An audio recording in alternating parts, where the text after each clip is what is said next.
Good morning students. This is the last topic of your chapter. So this topic is breathing in other animals. हमने अब तक human being के अंदर पढ़ा था कि ब्रेथिंग कैसे होती है. इस चैप्टर के लास्ट टॉपिक में हम ये पढ़ेंगे कि अदर एनिमल्स जो हैं वो सांस कैसे लेते हैं, लाइक कॉकरोच या फिर अर्थवॉर्म या प्लांट्स, इवन प्लांट्स कैसे सांस लेते हैं. सो जो कॉकरोच होता है आपने देखा होगा उसकी cockroach has small opening on the side of its body, यानी उसकी बॉडी के ऊपर छोटी छोटी ओपनिंग्स होती हैं जिसके थ्रू क्या होती है, जो एयर है वो क्या होती है एनवायरनमेंट से उसकी बॉडी के अंदर ट्रांसफ़र होती है. इन ओपनिंग्स को हम क्या बोलते हैं, स्प्रिकल्स. स्प्रिकल्स बोलते हैं इस body, these opening are called spiracles. इस जो ओपनिंग है इनको हम क्या बोलते हैं, स्प्रिकल्स बोलते हैं.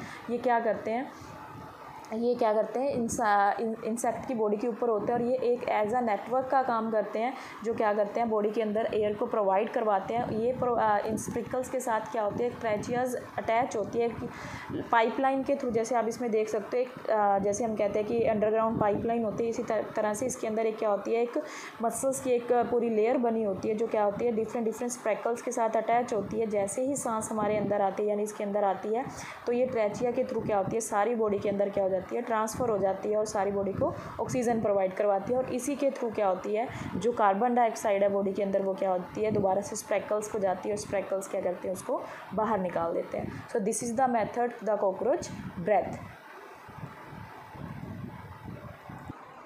और जो इस टाइप की ट्यूब्स हैं ये सिर्फ कितने अंदर पाई जाती हैं, इंसेक्ट्स के अंदर पाई जाती हैं. किसी अदर ग्रुप ऑफ एनिमल्स के अंदर ये चीज़ें नहीं पाई जाती हैं. उसके बाद हम पढ़ेंगे कि अर्थवॉर्म के अंदर क्या होती है, कैसे होती है ये ब्रेथिंग. तो आपने देखा होगा अर्थवॉर्म की स्किन क्या होती है, हमेशा गीली गीली सी होती है. वो आप देखोगे earthworm feels moist and slimy on the touching. अगर उसे टच करके देखते हैं तो उसकी बॉडी हमेशा हमें वेट लगती है, थोड़ी सी स्लिमी, यानी उसके अंदर चिकना सा हमें पदार्थ नज़र आता है. वो गैस को क्या करता है अपनी इसी मॉइस्ट बॉडी के थ्रू क्या करता है, इनहेल करता है और आउटहेल करता है. Gas can easily pass through them. वो उसकी स्किन के अंदर से गैस ईजिली पास आउट हो जाती है थ्रू. जैसे हम फ्रॉग का देखते हैं, फ्रॉग के पास ह्यूमन बीइंग की तरह क्या होते हैं, लंग्स होते हैं, बट उसकी बॉडी भी क्या होती है, उसकी बॉडी स्किन क्या होती है हमेशा मॉइस्ट रहती है. वो पानी के अंदर भी रह सकता है और क्या अर्थ के ऊपर भी रह सकता है. अर्थ के ऊपर वो लंग्स के थ्रू क्या करता है, ब्रेथिंग करता है. और जो पानी के अंदर वो कैसे सांस लेता है, अपनी स्किन के थ्रू. उसी तरह उसकी बॉडी की क्या होती है, मॉइस्ट होती है और ईजिली क्या होती है गैस उसकी बॉडी के अंदर पास हो जाती है और वो क्या करता है ब्रेथ ईजिली ले पाता है.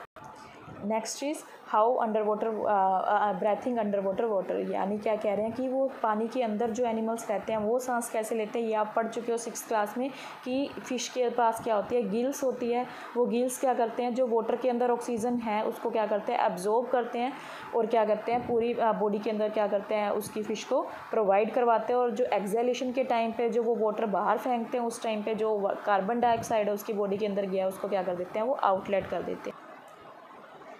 You have studied in class 6 that gills in the fish help them to use oxygen dissolved in the water.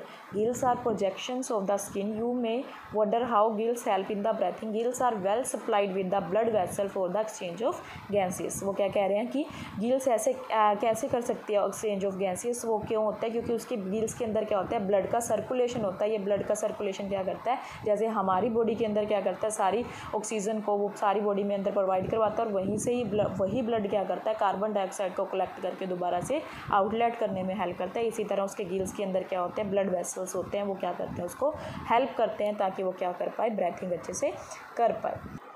Last one is how do plant respire. Plant कैसे सांस लेते हैं. आपको ये जानकर वंडर होगा कि यानी आपको ये शायद ना सुना हो कि आपको लगता है कि वो कार्बन डाइऑक्साइड ही लेते हैं, वो ऑक्सीजन को इनहेल करते हैं, बट वो सिर्फ फोटोसिंथेसिस के टाइम पर ही कार्बन डाइऑक्साइड को क्या करते हैं, इनहेल करते हैं. अदरवाइज़ जब वो फोटोसिंथेसिस नहीं कर रहे हैं, दैट मीन वो खाना नहीं बना रहे हैं, उस टाइम पर वो क्या करते हैं ऑक्सीजन को ही क्या करते हैं सांस लेने के लिए यूज़ करते हैं और कार्बन डाइऑक्साइड क्या करते हैं रिलीज़ करते हैं. So in the cell oxygen is used to break down glucose into carbon dioxide and water as their other organism. इसकी हमारे अदर ऑर्गेनिजम्स की तरह इसमें भी क्या होता है, ऑक्सीजन क्या हेल्प करती है, ग्लूकोज को ब्रेक डाउन करके कार्बन डाइऑक्साइड को जनरेट करने में क्या करती है, हेल्प करती है. In oxygen form a air and give out the carbon dioxide. ये क्या करता है, ऑक्सीजन को अंदर लेता है और क्या करता है, कार्बन डाइऑक्साइड को बाहर निकालता है. ये आप लास्ट चैप्टर में पढ़ चुके हो, फर्स्ट चैप्टर में, कि ये होता कहाँ से है. क्योंकि हमने प्लांट को देखते हैं तो प्लांट के अंदर तो कोई भी स्मॉल ऐसी ओपनिंग नहीं होती जैसे हमारे पास नोस्ट्रिल है, अदर एनिमल्स के पास स्किन है, बट उसके पास तो ऐसी कोई ओपनिंग नहीं होती, तो उनकी जो लीव्स होती है, लीव्स के अंदर स्ट्रोमेटा होता है। स्ट्रोमेटा क्या करता है, इन एक्सचेंज ऑफ गैसेस में क्या करता है, हेल्प करता है। ये चीज़ आपको पता है। सो दिस इज़ द स्ट्रोमेटा, ठीक है। तो लास्ट में उन्होंने बोला है कि जो रूट्स हैं उनको भी तो क्या चाहिए, ऑक्सीजन चाहिए। जो रूट्स हैं वो कहाँ से ऑक्सीजन लेती हैं, वो क्या करती हैं, the root cell also need oxygen to generate energy. Roots take up air from the air space present between the soil particle, यानी जो सोयल पार्टिकल्स के अंदर ऑक्सीजन प्रेजेंट होती है वहाँ से क्या करती है, जो प्लांट की रूट्स हैं वो क्या करती हैं, ऑक्सीजन इनटेक करती हैं और क्या करती हैं, कार्बन डाइऑक्साइड को आउटलेट करती हैं। So this is all about the chapter, that is in this chapter we will read about why we respire, हम सांस क्यों लेते हैं, and what is breathing, breathing क्या होती है, या फिर हमने एक और चीज़ पढ़ी इसी टॉपिक के अंदर, that is the breathing rate, breathing rate क्या होती है। Next topic is how do we breath, हम सांस कैसे लेते हैं। इस के अंदर हमारे पास कुछ ऑर्गन हमारे साथ हेल्प करते हैं, that is nasal cavity, oral cavity, फायरेक्स, trachea, lungs, ribs and diaphragm.